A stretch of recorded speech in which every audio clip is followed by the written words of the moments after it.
Chapter 18, Dark Light. He invited me to cast my spells on the roof. He was an oligarch. I suddenly wanted to feel pity for him. Just think about it. It was not as easy for oligarchs to live as for ordinary people. They had to maintain, among other things, various roofs. The roof was one of his flats, located on the last 2 floors of a skyscraper, from where one could see a lot of beautiful things of the earthly reality, but nothing of another one at all. I had already climbed onto the roof for an exhibition of some artist's paintings held by the oligarch. The oligarch, we must give him his due, in addition to factories, ships, yachts, villas and other earthly nonsense, oddly enough, was fond of arts. Many funny characters gathered on the roof for that exhibition. Most of them considered themselves glamorous. I modestly stood aside, because I had no idea how I could be interesting to those people. They were discussing the weather, the breaking news, television stars and the tabloids. I could tell them the way to the library of the universe, but they would hardly get there, even if I wrote out the route step by step or by real stars. Having approached me, a woman introduced herself as a writer and pronounced her last name, informing me, as if by the way, about the 500,000 circulation of her books, and said that my face reminded her of someone. Obviously offended by the fact that her great name meant absolutely nothing to my ears, she asked who I was. If I had said the word spellcaster in response, she would not have understood me, so I said that I wrote poetry. The woman thought about it a bit. Of course, my name was unknown to her, but she did not give up, listing in a glamorous voice with a glamorous look all the glamorous parties she had once visited, in the hope that she had met me at one of them. I wanted the writer to turn her attention to someone else of the guests, but I did not know to lie in order to stop her with the words, "Oh yes, I remember, it seems, it was there that I accidentally lost my favorite gold ring with a huge diamond." Having listened to the elite list to the end, I smiled sadly, stating that I had not been at any of the mentioned parties. I cast a few spells to them all. Someone asked, "How do you manage to write spells like that?" I did not want to offend them, so I shrugged my shoulders. If I had constantly gone to glamorous parties in my life, I would have written nothing like that, because in order to write like that, one had to live many lives in one, each time dying and resurrecting again. That day the oligarch pleased me. There will be few people on the roof. I arrived on the roof in the evening after a rehearsal of a creative performance, having had no time to eat, so I really wanted to bite something and hinted to the oligarch about it. "Would you like some cheese? Do you prefer expensive or very expensive one?" he asked. "I don't care," I answered coldly, remembering my church childhood. The oligarch cut off 2 small pieces. In fact, I did not understand of what kind of cheese, but I took one of them and headed to my favorite far corner, where there was a lonely, like me, leather chair in the niche, and a Tibetan thanker of the Buddha of the future on the wall. "Do you need some bread, maybe?" the oligarch asked ironically and started listing the varieties of glamorous bread he had in stock. "I am afraid I won't be able to pay for your bread already," I said, involuntarily remembering how much money was left in my wallet until payday. There were really few guests that time, and while I sat in the secluded corner, like a grey mouse, savouring the piece of elite cheese given to me, they were discussing the unique, but, as it seemed to me, somewhat gloomy interior of the roof. Finally, one of the guests said that it would be nice to have something to eat. The oligarch admitted that in his refrigerator, there was a piece of the freshest Australian beef, because the oligarchs ate exclusively Australian beef, but he would eat that beef the next day, so the guests had to eat something or someone else, for example Swiss chocolate, brought to him personally from Switzerland according to his order. Poor oligarch, I was horrified. It's so difficult to be an oligarch. Can you imagine how much money one needs to constantly spend just to eat exclusively Australian beef and order chocolate from Switzerland? I cannot. And how many other similar points, which the oligarchs must have in order to be oligarchs, do exist? I thought, it's so good that I am me. A girl materialized on the roof, bringing with her some couscous she had specially prepared for the guests. Everyone breathed a sigh of relief and headed to the table. Thus, the issue of the attack on Australian beef was safely removed from the agenda. After the meal, the oligarch invited me to cast spells. He told them that I was a great spellcaster, and already well known. I grinned. It turned out that oligarchs tended to exaggerate reality. I remarked that, according to my natal chart, only posthumous glory awaited me. "Don't worry, we will see it," the oligarch assured me, waving his hand at my natal chart, as if my death was already wandering on his roof. I stood in front of the window at the door to the balcony. It was snowing outside. It was very beautiful, but there was not enough light somehow. "What a dark light is here," flashed in my mind when I took out my papers with the spells and saw almost nothing, either because of my poor earthly vision, or because the light there was really dark. While I was reading, one of the guests managed to take a nap and snore. I was happy for him. He took a break from the earthly reality. I did not know where the others had been during my spell casting, but when I asked if they liked anything, they all fell silent for a long time, so I did not bother them, returning to the secluded corner of the niche with the Tibetan thanker of the Buddha of the future.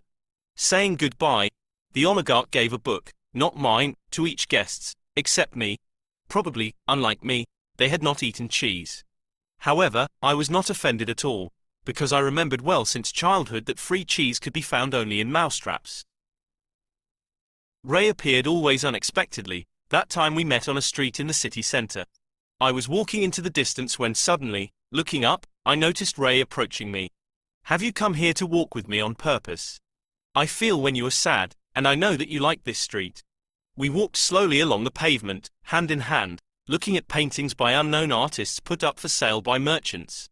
Ray, you always appear when I feel bad. Why, you are not a warrior of light at all.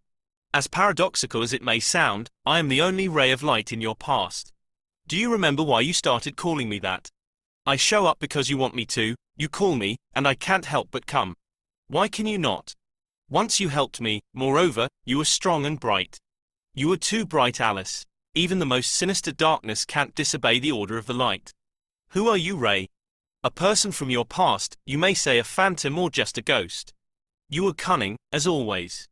No, Alice, when one stops living in the present, one turns to the ghosts of the past or draws phantoms of the future. When you stop recalling and living in the past, I will stop appearing. Does one live in the past because one does not have the present, or does one have no present because one lives in the past? It's the same thing, Alice, one and the same, like you and me. Are you saying that I am you, and you are me? Exactly, you understood it yourself long ago. Everything that exists in the world is all one. It's just that the divine light prevails in you, as for me. What will you tell them about me when they come for you, Ray? He stopped, looked into my eyes and fell silent for a long time. Okay, don't tell me, I have a much more important question. Are you going to ask me about the man who was not? Were they some of yours to send him to me? Well, you should know. What do you think? He reminds me of you, you are somewhat similar. What do you feel, Alice, thinking about him, besides universal love? Pain. So unbearable that I don't want to live. It poisons me. This man seems to have no soul. You answered your own question yourself. I have nothing to add. At that moment, the street musicians we were passing by started playing something beautiful, similar to a slow dance, and we were dancing on the pavement in the crowd of passers-by, as once upon a time, when it had been snowing outside the windows of the tower with the dark light inside on. Imagine what these people would see now if they could, I whispered to Ray with a smile. Believe me, Ray chuckled, nothing unusual, the same that they don't see every single day. Darkness coexists inseparably with light. Two forces are constantly fighting for the souls of even those who are unaware of this struggle. We are two huge spheres. One is full of darkness, the other of light. You are light, but dark outwardly. I am dark, but light outwardly. Ray was blonde and blue-eyed, and I was dark. They just don't see us, Alice. Why, Ray? These people are absorbed by the earthly reality. Look at them, mesmerized by it. We are in another reality. You can approach them and even say something or shout in their ears, but they won't hear and will pass you by. By the way, do you think there is a lot of you in these people? I don't think so, but there is plenty of me in them. I sighed heavily. The music was over. We continued walking along the street into the distance. Do you think I will find that man? I asked, but Ray laughed, and I looked at him reproachfully. Do you find it funny? I taught you to love with divine love, Alice. Why do you need earthly? I want to live, Ray, live in the present, because you are no longer there. You said yourself that you were just a ghost of the past. Ray remained silent. He stopped, took my right palm in his hand, looked carefully at the lifeline and stroked it with sad tenderness. Do you sometimes think about me? I asked. Ray unbuttoned his shirt and showed me the chain I had once given him in the city on the water. I smiled. I have nothing of you, Ray. You have the most valuable thing, bright memories. Can anything earthly replace them? You must continue to shine always for everyone, in spite of everything, Ray said for some reason, looking at the faintly flickering lantern. We reached a crossroads. He hugged me, stroked my hair, kissed me like in our past. Ray, I don't want you to disappear one day forever. It's necessary, Alice, remember. When one day you think, well, that's all, and let go of the last thread that connects you with the past, the door to the bright future will open in front of you. This is the key that you are always trying to find somewhere far away, but in fact, it's within yourself. What do you see in my future? I asked. You can already start rejoicing, Ray smiled. A couple of days later, I was called by the monopolist. He was holding in his hands a diploma with the medal. The most important society of spellcasters awarded me for chants and flows of consciousness, 2 of the 3 types of spells I used to cast. The first meant emotions going off scale with the voice breaking into a scream, and the second was spells similar to the flow of consciousness at such a frantic speed that I barely had time to write down fragments of thoughts and phrases. The monopolist asked where I was performing in the near future so that he could come there for the official award ceremony. A good question, since lately I was so tired that I preferred not to manifest myself in the earthly reality in my free time, completely flowing into another. I promised the monopolist to call back as soon as something cleared up. Realizing that it would be impossible to meet my award officially in the near future, it would be easier to meet with the monopolist. Listen, Alice. You are our clairvoyant. I will tell you something now. And you tell me what to do. The monopolist asked, switching my gaze to another reality. I have a cottage. It's small, but everything suits me as it is. The people around are good, except for a neighbor, an old man like that, who is very annoying. There is a ditch between our gardens, a common one. So every year he moved his fence closer to my site, I moved the fence back, and he moved it again. I got my own fence built then, the neighbor broke it and installed his own. As a result, he conquered the entire common ditch. I went to sue him, but I lost the case because the ditch was considered a common one. It belongs to everyone and nobody at the same time. It really irritates me inside. I don't want to see my neighbor, and I don't want him watching my property all the time. Instead of that ditch, another reality stubbornly showed a mirror to me. The monopolist constantly bought up or acquired in some other way, about which history was silent, small enterprises and companies in a certain business area. In your life, in terms of work, you are engaged in getting everything that seems to be common and over no one's property under your control, right? Yes, that's right, I am a monopolist. Your neighbor mirrors you. He does the same thing with that ditch. In fact, it was your trial with yourself. That same night, I received a call from an unknown number, and an equally unknown male voice calmly said, "Alice, good night." "Good night," I answered, thinking about who it could be. "I have not parted with your books for several days now. I would like to invite you to cast spells the day after tomorrow in an old mansion, in the evening." I looked at the clock. It was midnight, so I thought, is the day after tomorrow Wednesday or Thursday? The voice read my thoughts and added, "I mean Wednesday, this Wednesday, the Tsar's birthday." "Who are you?" I asked cautiously. "A nobleman. That mansion sometimes gathers what I call the remnants of the former luxury. They call themselves the Noble Society. The next Noble Assembly will take place on Wednesday. I have the honor to invite you." "Thank you. What's your name?" "My name is Dmitri. To be honest, I am already 102 years old." The nobleman laughed. "Save my mobile number. Let's meet at 6 in the evening at the metro station but call me closer to the point, and also, please, take your books with you. Good night, Alice." On Tuesday I called the monopolist and said that I had been suddenly invited to cast spells to the nobles on Wednesday evening. The monopolist was just about to leave the city, but the nobles interested him, so he asked to call him on Wednesday at about midday to make a final agreement. On Wednesday I got an emergency at work. As a matter of fact, I had been asked to completely redo the website of their company with as many as 4 departments. The deadline for submitting the website was expiring, but the developers were pulling the cat by the tail. The tail of the poor animal had not yet been let go when the 3 of the 4 departments suddenly changed everything. Thus, on Wednesday, I had to rewrite all the texts urgently, making changes to the polyamide thermal bridge and the polymer spacer frame, and in the section with the mysterious threshold protection, I had to replace the technical documentation, and besides, as I was told, it opened in the wrong window. I needed to leave office, located a few kilometers south of the city, no later than at 4 o'clock in order to be at the metro station in the very north at 6 in the evening. I called the nobleman to find out if everything was in order and whether it was possible to invite the monopolist with the medal, but the nobleman did not answer. The monopolist was at the meeting, which the secretary called with the mysterious word presidium. Finally, having caught the nobleman by mobile at 3 o'clock, I joyfully exclaimed, "Hello, this is Alice." The voice thought for a moment and asked somehow suspiciously, "What Alice?" "A spellcaster with books," I breathed out. "What are the books about?" The voice clearly did not recognize me. I thought, perhaps then, at midnight, it was a dream. And how could I explain to the voice what I was writing about? You called me the day before yesterday and said that we were to meet in the subway tonight in order to. Oh, Alice, the nobleman exclaimed joyfully, you did the right thing by calling. You know, memory at the age of 102 years is not at all the same as at the age of 100. So you have not changed your mind, and where are we meeting? At 6 in the evening at the metro station, Anne. Great. Do you have the books with you? Is your spirit ready to fight? My spirit was quite peaceful. It did not like wars, battles or similar earthly games, but there was no time left for philosophical reasoning. Yes, well, how will I recognize you? I wear glasses on a chain. See you soon, Alice. We said goodbye, and I realized that I had forgotten to ask for permission to bring the monopolist with the medal, but I thought that they would forgive me. I got through to the monopolist, and we agreed to meet in the same place as with the nobleman. I left work towards the city to leave my fox in the garage and calmly get to the meeting point by metro. At 5 o'clock, entering the subway, I heard the usual trill of a mobile phone. Noticing the nobleman's number on the screen, I responded yes and expected to hear anything. Even that the meeting was cancelled because the noble assembly would take place on Thursday, not Wednesday, but not what the nobleman said. Who are you?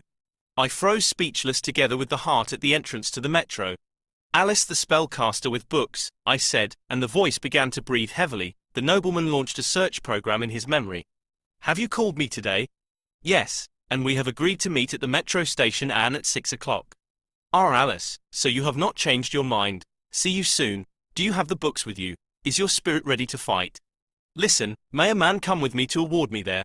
Certainly, it will be very appropriate to introduce you. Finally, I was standing in the center of the hall at the station, Anne. Crowds of people. It seemed that all the residents of the city had made appointments for each other right at that time there. My earthly vision categorically stated that it was tired of looking into the crowd for glasses on a chain. I replied that it could doze a little and opened the third eye. What else was left to do? The nobleman's phone was switched off, as well as the monopolist's one. A couple of minutes later, I felt the vibrations of the glasses on a chain and grabbed the hand of an elderly man passing by.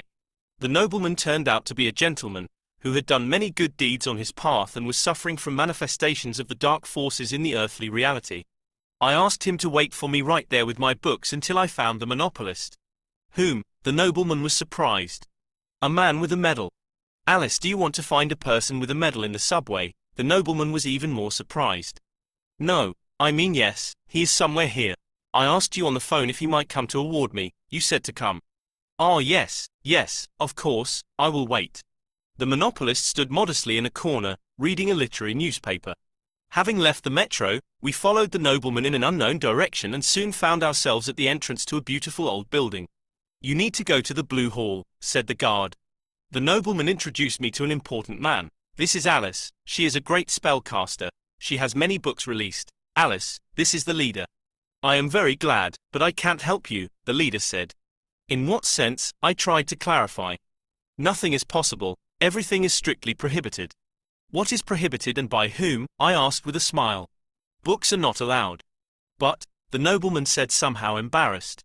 No buts. This is firstly, and secondly, you are not in the program. We have exclusively mono evenings and today we have the great woman. The nobleman felt very uncomfortable. It's all my fault. I did not ask your permission in advance, but could we introduce Alice to the noble society? Excluded. I don't know any Alice among the great spellcasters. Alice is a great spellcaster indeed, exclaimed the nobleman. And, as proof, here is a man to award Alice a medal. I don't know any men except those I know. Alice, who are you and where are you from? The leader asked. I am telling you, she is a great spellcaster, the nobleman repeated, member of the most important society of spellcasters. No, I definitely have not heard anything about Alice. So you will be proud to have had the honor of meeting her, the nobleman said. The remnants of the former luxury began to flow out of the Blue Hall. Indignant at the absence of the great woman, they had absolutely nothing to do. The leader became nervous, apologizing for her delay, and asked not to leave. The nobles were not interested in communicating with each other for some reason. Their faces expressed nothing but displeasure. Listen, asked the nobleman. While the great woman is late, let's introduce Alice to them. Let her cast spells a bit, and the man will give her the medal. Well, write me your name on a piece of paper. The leader sighed. I nodded and wrote, Alice. We entered the Blue Hall. The leader was talking about nothing for a long time. apparently expecting that the great woman was about to appear, so he would not have to introduce me, but she did not appear. Thus, the leader still had to keep his noble word. Getting onto the stage, I realized with horror that the nobles and my flows of consciousness, I was going to cast out loud, were completely incompatible things, as, indeed, was the medal named after Vladimir Mayakovsky, the mention of whom to those gathered, especially on the birthday of the Tsar, was similar to the flashing of a red rag before the eyes of a bull. As a result, I cast 5 philosophical spells, quiet and wise, addressed to God. The hall froze, someone in the front row whispered divine. The monopolist solemnly presented me with the medal, without focusing the attention of the public on whom it was named after. At that very moment the door to the blue hall swung open sharply, and we saw the great woman. The kind-hearted nobleman, who had acted as an instrument in the hands of the higher forces, fell asleep immediately after the start of the great woman's lecture and remained in another reality, snoring peacefully until the lecture was over. I could not sleep thinking, why did another reality decide to give me that particular medal there and on the Tsar's birthday, to demonstrate once again that both the Tsar and the revolutionary were one and the same thing, the diversity of the manifestations of God in the earthly reality, or did I have something to do with the Tsar in the Silver Age? Having returned to my earthly home, I took out the medal to take a closer look at it. Finally, on the red flag fluttering above the head of Mayakovsky, there were only 2 words in gold letters burning, "Shine always."